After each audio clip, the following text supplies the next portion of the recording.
días y bienvenidos a este video donde estaremos analizando la NIA 450 denominada la evaluación de las incorrecciones identificadas en el ejercicio de auditoría. Se debe tener en cuenta que para la correcta evaluación de esta NIA 450 se debe hacer de la mano con la NIA 200, la cual define los objetivos globales del auditor. Primero, analicemos el alcance de esta norma. Es responsabilidad del auditor evaluar todas las incorrecciones encontradas durante todo el proceso de auditoría y a su vez también evaluar las incorrecciones no corregidas en todos los estados financieros. La norma habla en términos los cuales no conocemos, así que por esa razón es importante hacer un glosario antes de iniciar el análisis de la norma. Se puede dar por dos factores, fraude o error, y es considerada como una diferencia entre la cantidad de la información revelada y la clasificación referente a una partida en los estados financieros. Son todas las incorrecciones encontradas durante todo el ejercicio de auditoría las cuales no han sido corregidas. Es obligación del auditor tener siempre un listado de todas las incorrecciones encontradas durante todo el ejercicio de auditoría, a excepción de aquellas que él, de acuerdo a su juicio profesional, considere completamente insignificantes. Durante este proceso de evaluación de las incorrecciones, puede que el plan de auditoría tenga varias consideraciones. Veamos por qué razones esto se puede presentar. Primero, que las incorrecciones que se han encontrado durante todo el ejercicio de auditoría se hayan generado en circunstancias donde se puedan identificar otras incorrecciones y que la suma de estas dos puedan generar realmente riesgos materiales para la organización. Segundo, que la suma de todas esas incorrecciones se acerquen a la cifra de importancia relativa de la cual nos habla la NIA 230. Todas estas incorrecciones deben ser comunicadas, pero ¿cómo, cuándo y a quién? Deben ser comunicadas a la dirección únicamente por parte del auditor y la dirección se encuentra en la completa obligación de corregirlas. Sin embargo, si la dirección se opone a hacer estas correcciones, el auditor se encuentra en plena libertad de conocer las razones y tenerlo así en cuenta para el concepto final de auditoría de la organización auditada. ¿Y el concepto de materialidad? Todas estas incorrecciones deben ser evaluadas para saber si son o no materiales para la organización. Para ello, el auditor debe seguir dos puntos muy importantes. Se debe medir la naturaleza y magnitud referente a los estados financieros. Segundo, se debe evaluar el efecto que ocasionaron estas incorrecciones no corregidas en periodos anteriores. En la auditoría, la evidencia es lo más importante, pero ¿qué tipo de documentos o qué tipo de soportes debe presentar el auditor en todo este marco de incorrecciones que nos habla la NIA 450? Primero, debe presentar un importe por debajo del cual las incorrecciones se consideraron claramente insignificantes. Segundo, debe hacer un documento en el cual se encuentren todas las incorrecciones que se encontraron en todo el proceso de auditoría y a manera de check decir cuáles fueron o no corregidas por parte de la dirección. Y por último, la conclusión final del auditor, en el cual se justifican por qué las incorrecciones que no fueron corregidas tampoco se consideraron materiales. La corrección por parte de la dirección de todas las incorrecciones, incluidas las comunicadas por parte del auditor, permite a aquella llevar los libros y registros contables de forma rigurosa y reduce los riesgos de incorrección material en los futuros estados financieros, como consecuencia del efecto acumulativo de las incorrecciones inmateriales no corregidas relacionadas con periodos anteriores. Si una incorrección individual se califica como material, es poco probable que se pueda compensar con otras incorrecciones. Por ejemplo, si los ingresos han sido sobrevalorados de forma material, los estados financieros en su conjunto tendrán una incorrección material incluso si el efecto de la incorrección en los beneficios se compensa completamente con una sobrevaloración equivalente a la de los gastos. Existen tres tipos de incorrecciones: las incorrecciones de hecho, las incorrecciones de juicio y las incorrecciones extrapoladas. Cuando hablamos de incorrecciones de hecho, son aquellas incorrecciones sobre las cuales no se tiene duda.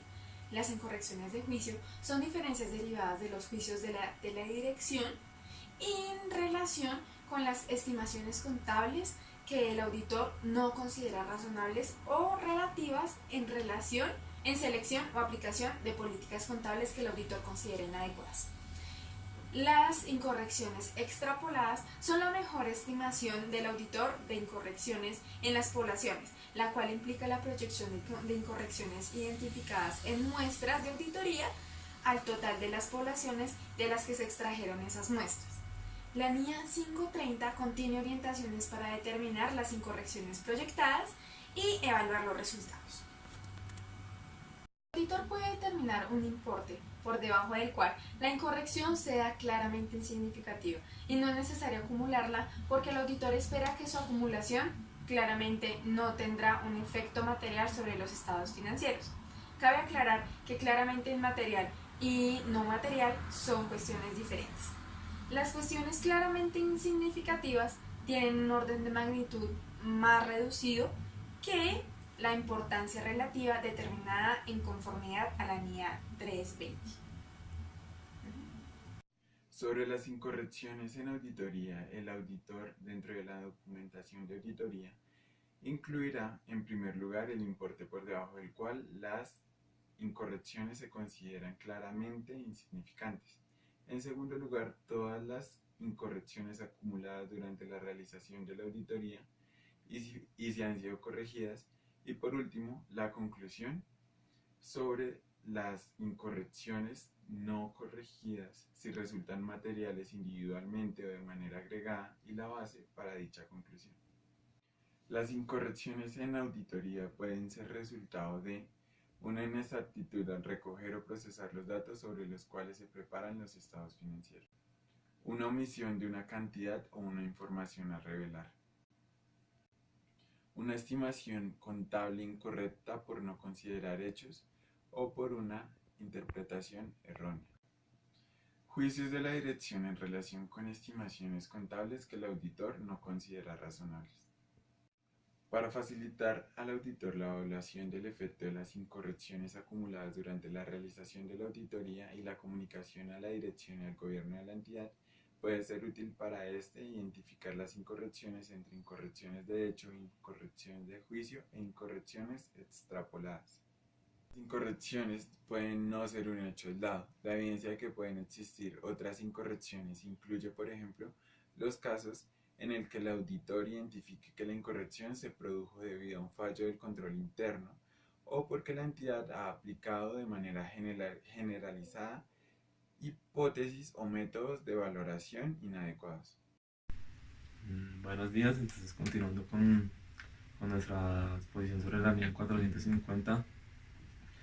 Entonces ya para finalizar esta exposición tenemos que en la comunicación y corrección de las incorrecciones se dice que la comunicación oportuna de las incorrecciones al nivel adecuado es importante, ya que permite a este evaluar si las partidas contienen varias incorrecciones. Por lo general, el nivel adecuado a la dirección es aquel que tiene la responsabilidad y la autoridad para evaluar las incorrecciones y para adoptar las medidas necesarias. En la evaluación del efecto de las incorrecciones no corregidas, tenemos que cada incorrección individual se toma en consideración para evaluar su efecto en los tipos de transacciones, saldos contables o información a relevar y que sea relevante. En particular, si se ha superado el nivel de importancia relativa para dichos tipos de transacciones, saldos contables o información a relevar. Dice que también en las circunstancias que pueden tener un efecto en la evaluación incluyen el grado en el que la incorrección o afecta el incumplimiento de los requerimientos normativos o afecta el incumplimiento de compromisos de deuda u otras obligaciones contractuales. Y para finalizar, en la parte de documentación, se dice que la documentación del auditor sobre las incorrecciones no corregidas se tiene que tener en cuenta los siguientes rubros.